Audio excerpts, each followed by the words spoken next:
Seja muito bem-vindo aí a mais um vídeo no canal. Agora, notícias relacionadas ao mercado da bola. Esse vídeo aí é um vídeo da oferecimento, né, pessoal, da Wall Sports, ao qual aí o André Hernan, o PVC e o Marinho Saldanha fizeram uma análise das expectativas versus realidade aí do mercado pro São Paulo. Acompanha aí, fiquem com o vídeo. Falar em distância desses dois jogadores, porque primeiro o Alexandre ainda não respondeu ao São Paulo se vai voltar para o Brasil, né? Se vai realmente voltar para o país, e aí ele tem essa promessa, né, com o presidente Júlio Casares de ouvir a proposta do São Paulo. Né? O São Paulo já tem desenhado um formato de negócio para o Alexandre, só que não tem ainda a resposta de que ele vai jogar no futebol brasileiro. E o tempo vai passando, e provavelmente isso é um sentimento muito interno do São Paulo, de que o Alexandre vai ficar mesmo na Europa, de que ele não vai voltar para o Brasil. Pelo menos há um, entre aspas, pessimismo dentro da direção do São Paulo, de que o Alexandre não vem mesmo. E aí o plano B, por exemplo, que era o Christian Borja, está de malas prontas e vai ser treinado pelo André Jardine lá no América do México. É um acerto que já está acontecendo. Então o São Paulo fica sem o seu plano B. E aí tem o Lisiero, que já está reintegrado ao elenco, né? Inclusive está treinando, e o Zubeldia quer testá-lo na lateral esquerda. Né? Então o São Paulo tem ali o Lisiero como uma possibilidade. E na questão do Thiago Mendes, o São Paulo fez uma oferta para o Al Rayyan, ele ainda tem 8 meses de contrato lá com o clube do Catar. O São Paulo fez uma oferta de 1.200.000 euros para esse fim de contrato, pegar o jogador e fazer um novo contrato. Só que o Al Rayyan não aceitou esse valor. Pede 7 milhões de euros pelo jogador, essa compensação financeira.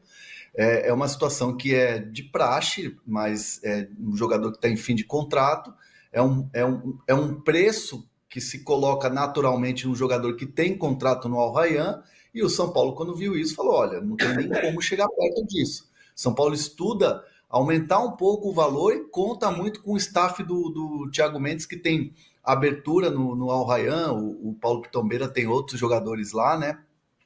Tem o Guedes, o Roger Guedes, tem também o Gabriel Pereira. Então conta muito com o jogador. E o jogador não está treinando. Então, assim, ele não está com o clube no dia a dia, treinando, aquela coisa de pré-temporada. Ele quer a saída. Então, é uma situação que depende muito mais do atleta e do staff hoje do que propriamente do São Paulo. Então, o São Paulo vê como algo que está totalmente parado, estagnado, né, esse negócio com o Thiago Mendes. Então, assim, o mercado do São Paulo, que se desenhava um mercado assertivo, porém que é deixar o time muito forte para Libertadores, Copa do Brasil e Brasileirão, está totalmente parado nesse momento. Agora, a PVC, essas dificuldades do São Paulo impõem até o momento algum tipo de limite ao time? Ou é possível superar isso, porque afinal pode jogar o Wellington ali pela esquerda, né? Pode dar um jeito o Zubeldia, mesmo demorando para receber reforços? Eu estou bem curioso para fazer o balanço disso, tentar fazer para amanhã, o balanço de quem chegou e quem. Sim, essa janela de transferências, ela teve muita gente chegando e times montados. Alguns times sendo reestruturados. Mas, assim, a gente viu nos últimos anos que as contratações do meio do ano, elas não serviram para dizer quem é que vai ganhar título e quem é que não vai ganhar título. Exceto no São Paulo. No São Paulo teve uma que, sim, foi preponderante, que foi o Lucas. O Lucas chegou em julho do ano passado e ganhou a Copa do Brasil em setembro. Esse foi fundamental. O Rames, por exemplo, não foi. Se você pegar a janela de transferência do São Paulo do ano passado, o time que ganhou a Copa do Brasil, Rafael, Rafinha, Arboleda, Diego Costa, Wellington, Pablo Maia, Alisson, Wellington Rato, Rodrigo Nestor, Caleri, estava todo mundo lá. Então, eu acho que o Zubeldia tem um elenco para montar. Tem uma questão do Rames, que a gente já falou ontem, o Hernan pode ter mais detalhes hoje do que pode acontecer. Se o Rames vai ter o afinco que não teve até agora e eventualmente convencer o Zubeldia de que precisa jogar. Mas eu acho que o São Paulo tem um elenco para brigar por títulos. Para brigar por títulos. Não sei se vai ganhar título nesse ano como ganhou a Copa do Brasil do ano passado. mas tem um elenco suficiente, um time para brigar por Libertadores, por Copa do Brasil e até para se colocar numa posição de disputa com Flamengo, Palmeiras e Botafogo pelo Brasileirão. Ô PV, você sabe que essa tua análise, ela é uma análise também feita no departamento de futebol. É claro que o departamento de futebol está trabalhando para trazer reforços, mas o departamento de futebol entende que se o São Paulo não contratar ninguém, tem um elenco que briga por títulos. O que o São Paulo está no mercado agora é para reposições, porque perdeu o Caio Paulista e o Wellington vai assinar um pré-contrato. E se vier uma grana legal, libera o Wellington. Então precisa repor. E o Pablo Maia machucado, que só volta no final do ano, quiçá no ano que vem, é um jogador que você não tem um Pablo Maia no elenco do São Paulo. Você tem o Luiz Gustavo, que está jogando muita bola, está sendo elogiado pelo Zubeldia. Mas é um jogador que tem uma característica diferente do Pablo Maia, que é muito parecida com o do Thiago Mendes, com a experiência do Thiago Mendes, de ter disputado Champions, de ter jogado na Europa há muito tempo. Então, assim, são contratações que o São Paulo está tentando fazer pontual, mas na análise, internamente, nos bastidores do São Paulo, dentro da diretoria, se não trouxer ninguém, até que dá para brigar por título. Isso que o PVC falou, é um pensamento.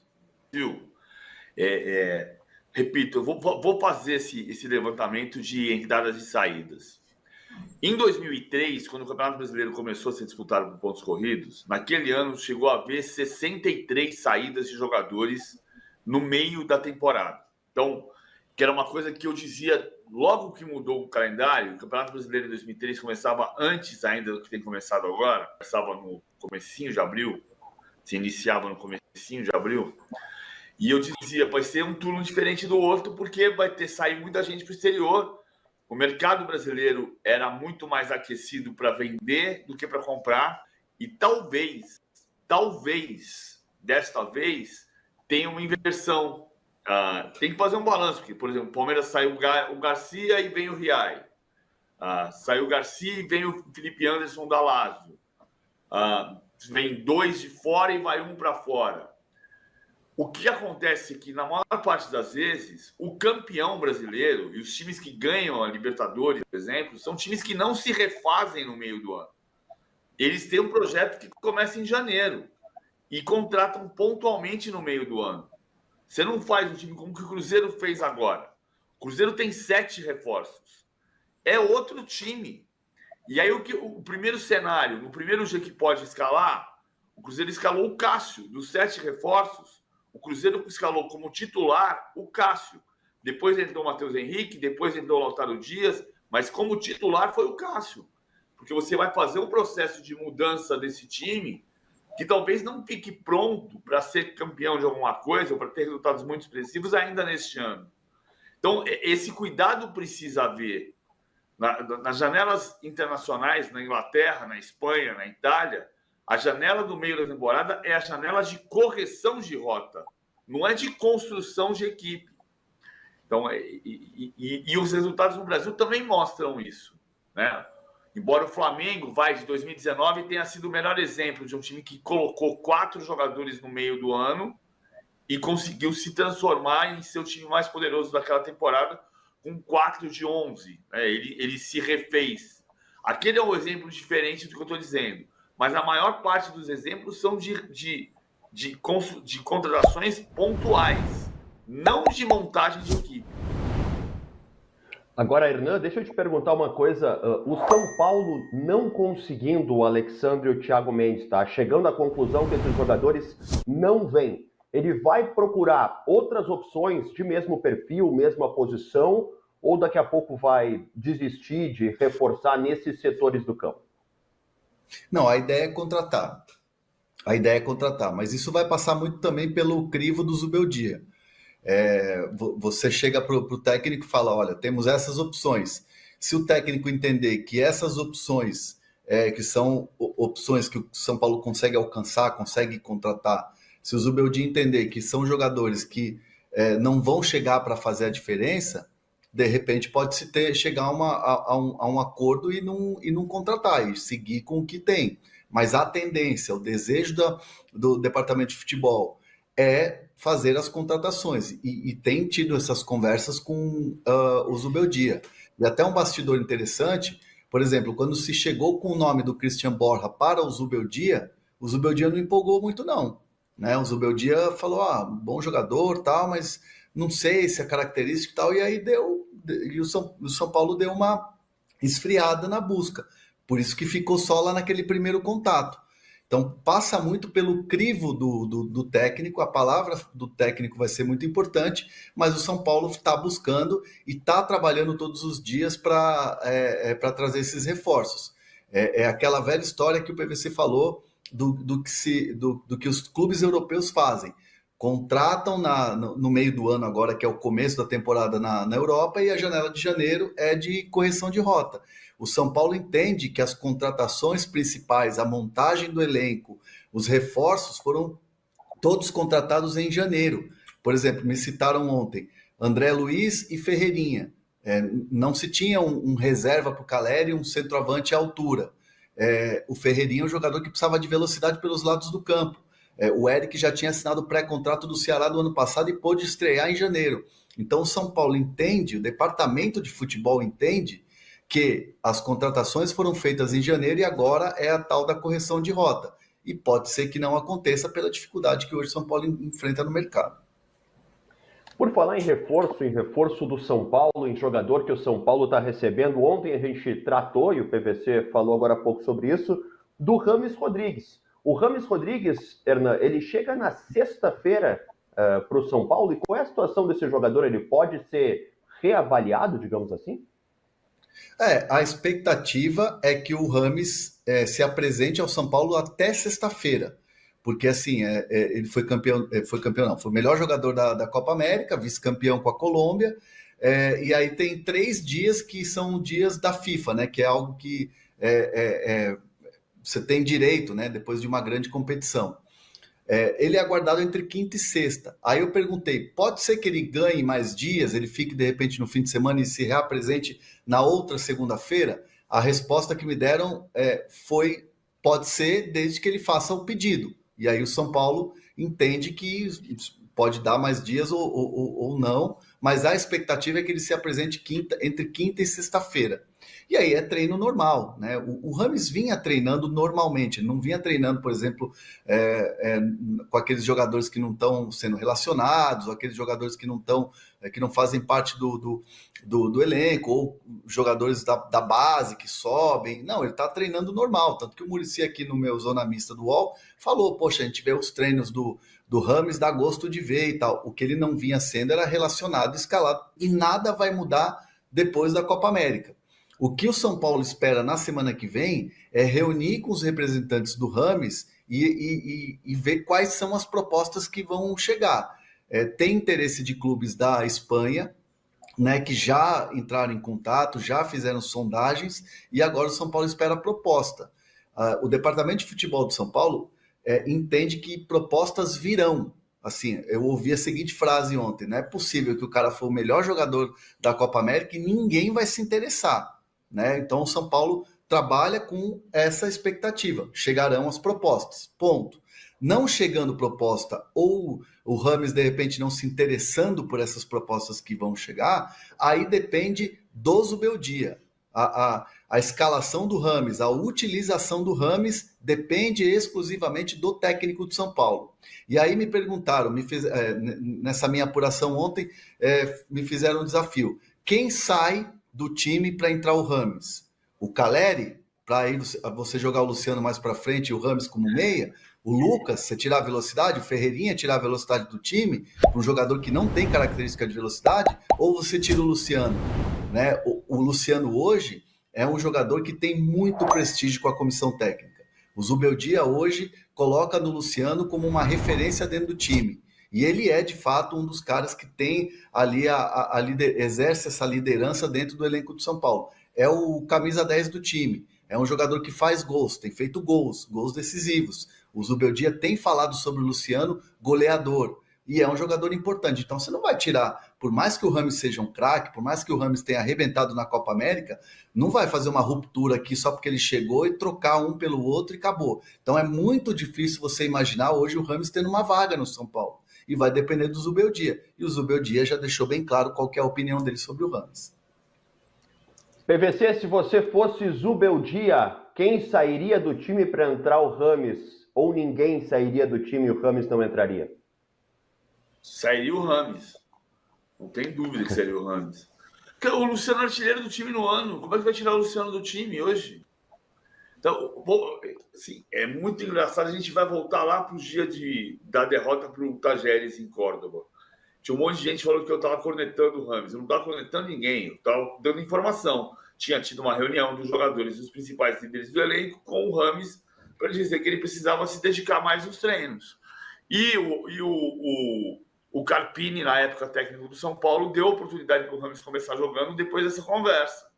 E o Rames começou o jogo relativamente bem e saiu do jogo sem jogar bem, sem jogar o suficiente. O Luciano entrou no time e mudou a cara do jogo. Fez até o gol daquela derrota para o Tajeres por 2-1.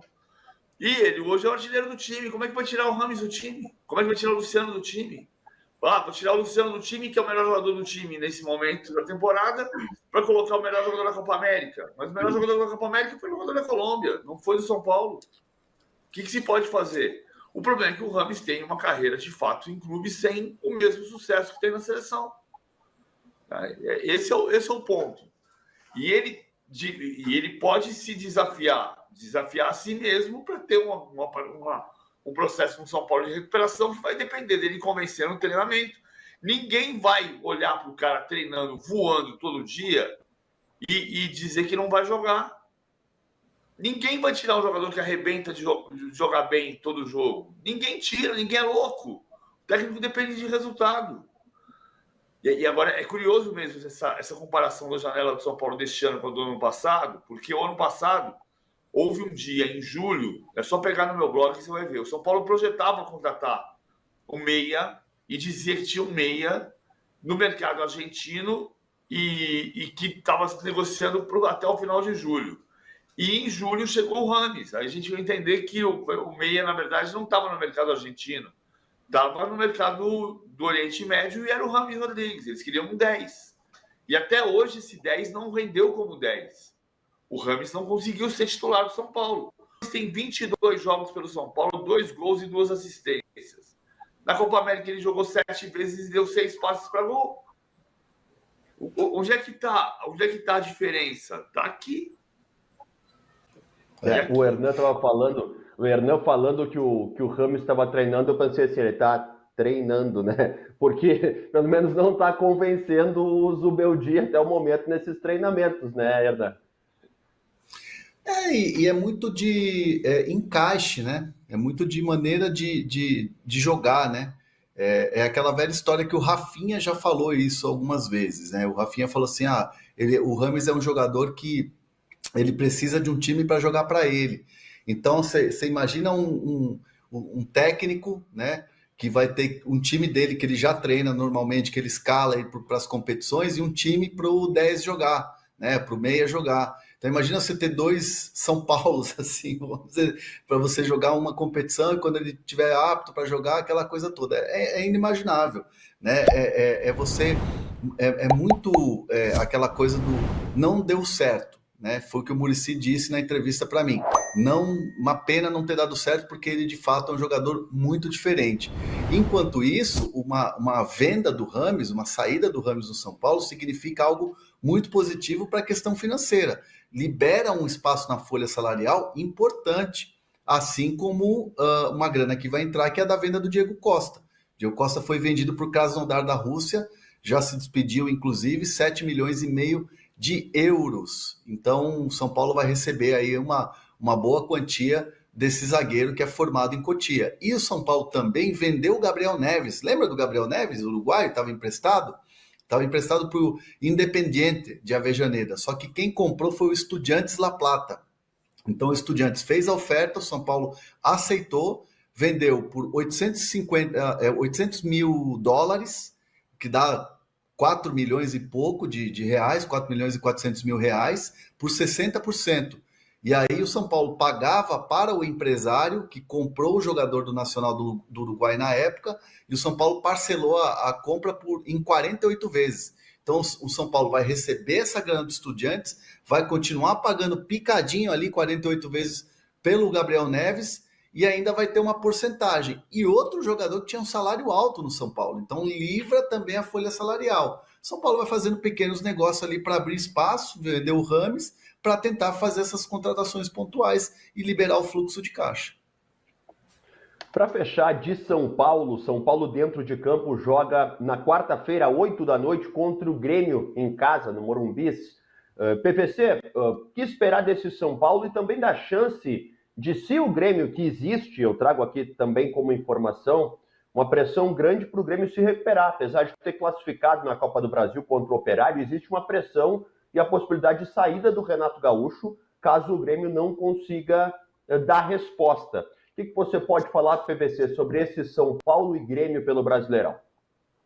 Eu não acho que o Renato vai cair, mas tem um boato forte, né? Tem um boato forte. Até agora, o Inter não efetivou a contratação do Roger, em outras possibilidades, né? Falou-se do Sérgio Conceição, técnico que deixou o Porto recentemente e que diz que não vai trabalhar no Brasil. O Sérgio Conceição vai trabalhar na Europa. Falou-se do Fernando Diniz, e o Fernando Diniz, se tiver proposta, aceita trabalhar. Mas não tem informação de que o Inter vai nessa daí. Se o Grêmio perder para o São Paulo nessa quinta-feira, 8 da noite, e a diretoria decidir tocar o Renato, o Roger pode ter 2 passarinhos na mão, né? 3. Que é o Juventude. Fala pessoal, a gente acabou aí de acompanhar mais uma matéria, né, relacionada ao mercado da bola, sobre o São Paulo. Diz nos comentários aí, né, o que vocês acham a respeito das expectativas versus realidade, né, se é que vem, né, o Alexandro para lateral ou então o Thiago Mendes. A gente vê que tem um imbróglio aí, né, financeiro, uma compensação financeira, tanto em relação ao time lá do Thiago Mendes e em relação, né, ao Alexandro. Ainda há um objetivo aí dele de permanecer na Europa, né? Então a gente viu que ele chegou aí, foi lá assistir na Arena da Baixada a convite do Atlético, né? Jogo contra o São Paulo. A gente viu que o Thiago Mendes também já chegou aí no CT de São Paulo. Então, assim, enfim, são especulações, né, até o momento. A gente sabe que as movimentações aí nos bastidores do São Paulo em relação a novas contratações não é tão boa assim, né, quanto o esperado da torcida. A gente vê que o Botafogo, o Palmeiras e o Cruzeiro, e eventualmente, né, o Flamengo aí que corre por fora, também tem composto o elenco, né, de grande forma aí. O Palmeiras fez novas contratações de forma bem cirúrgica, o Cruzeiro, né, a nova SAF do Cruzeiro também, então até mesmo o Botafogo. E agora, né, a gente vê aí que para competir para o mercado, o São Paulo tem ficado um pouco para trás, mas a gente sabe que o São Paulo tem elenco, né, como muito bem disse aí o PVC também. O São Paulo tem elenco sim para competir de frente nas competições, né, seja Libertadores, Brasileirão e até eventualmente aí defender o título da Copa do Brasil. Pessoal, agradeço aí você que chegou até aqui. Aproveita, se inscreva no nosso canal para vocês ficarem por dentro aí de tudo que acontece. Nosso canal Notícias São Paulo FC é responsável aí por trazer notícias do dia e coletar as principais notícias relacionadas ao São Paulo para vocês. Valeu, pessoal, um grande abraço aí a vocês, fiquem com Deus.